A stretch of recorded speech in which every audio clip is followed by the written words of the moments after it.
श्री स्वामी समर्थ. जय जय स्वामी समर्थ.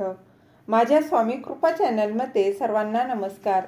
स्वामी महाराजांच्या कृपेने तुमच्या सर्व चांगल्या इच्छा पूर्ण होत ही स्वामी महाराजांच्या चरणी प्रार्थना करते आणि आजच्या या नवीन व्हिडिओला सुरुवात करते. 10 जुलै 2025 वार गुरुवार या दिवशी आहे गुरुपौर्णिमा. तर या दिवशी गुरुपौर्णिमा म्हटलं तर गुरूंविषयी कृतज्ञता व्यक्त करण्याचा दिवस.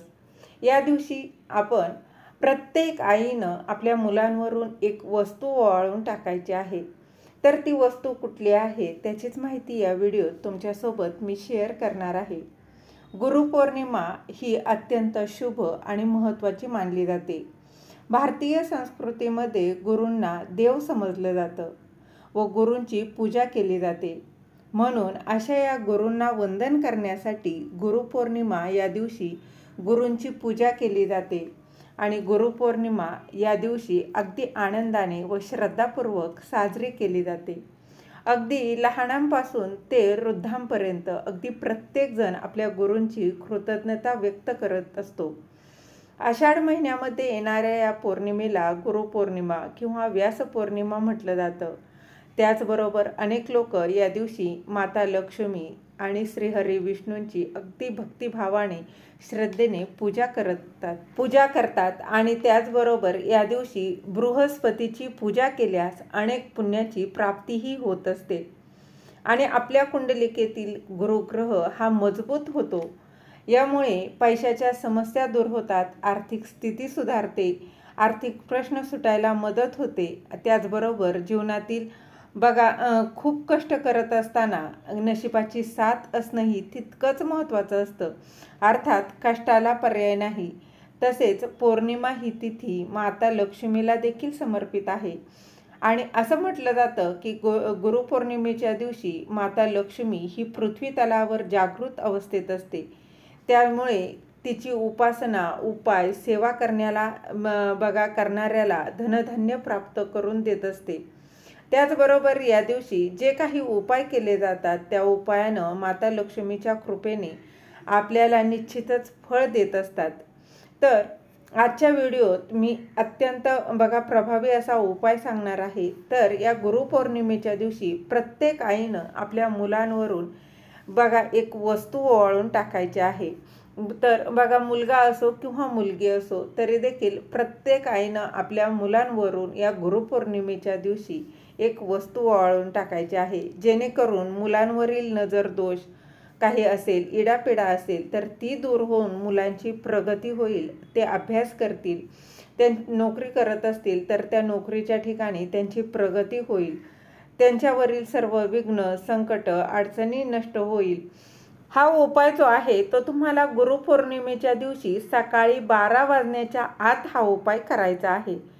त्याचबरोबर तुमची मुलं जर लहान असो किंवा मोठी, अगदी कॉलेजला जरी जात असतील तरी तुम्ही हा उपाय करू शकता. अगदी श्रद्धेने करा, विश्वासाने करा. तुम्ही म्हणाल हा उपाय गुरुपौर्णिमेलाच हा उपाय करा का?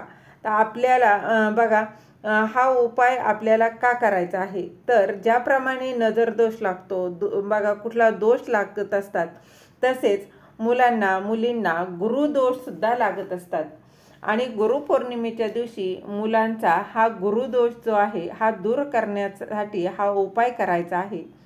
गुरुदोष असेल तर मुलांची प्रगती होत नाही, सतत अडथळे येत असतात, अभ्यासात त्यांचं मन लागत नाही, नोकरीत सतत अडचणी येत असतात. म्हणून हा उपाय करायचा आहे.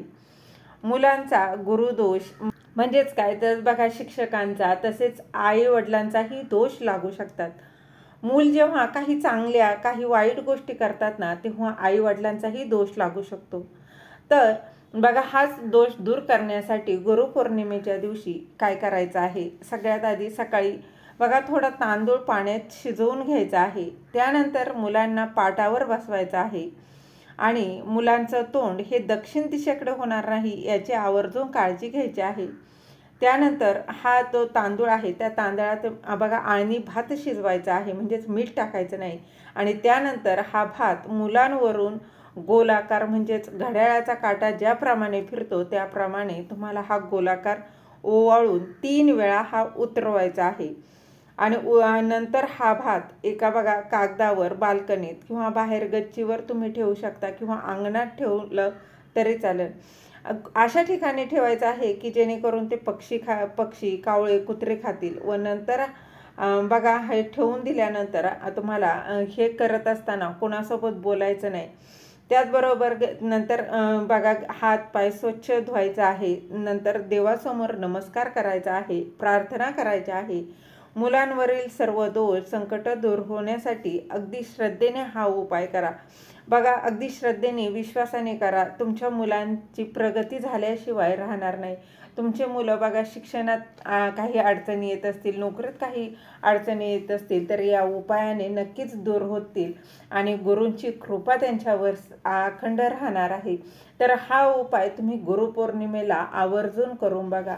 झालेली सेवा महाराजांच्या चरणी रुजू करते. दिलेली माहिती तुम्हाला आवडली असेल तर लाईक करा, शेअर करा, सबस्क्राईब करायला विसरू नका. श्री स्वामी समर्थ. धन्यवाद.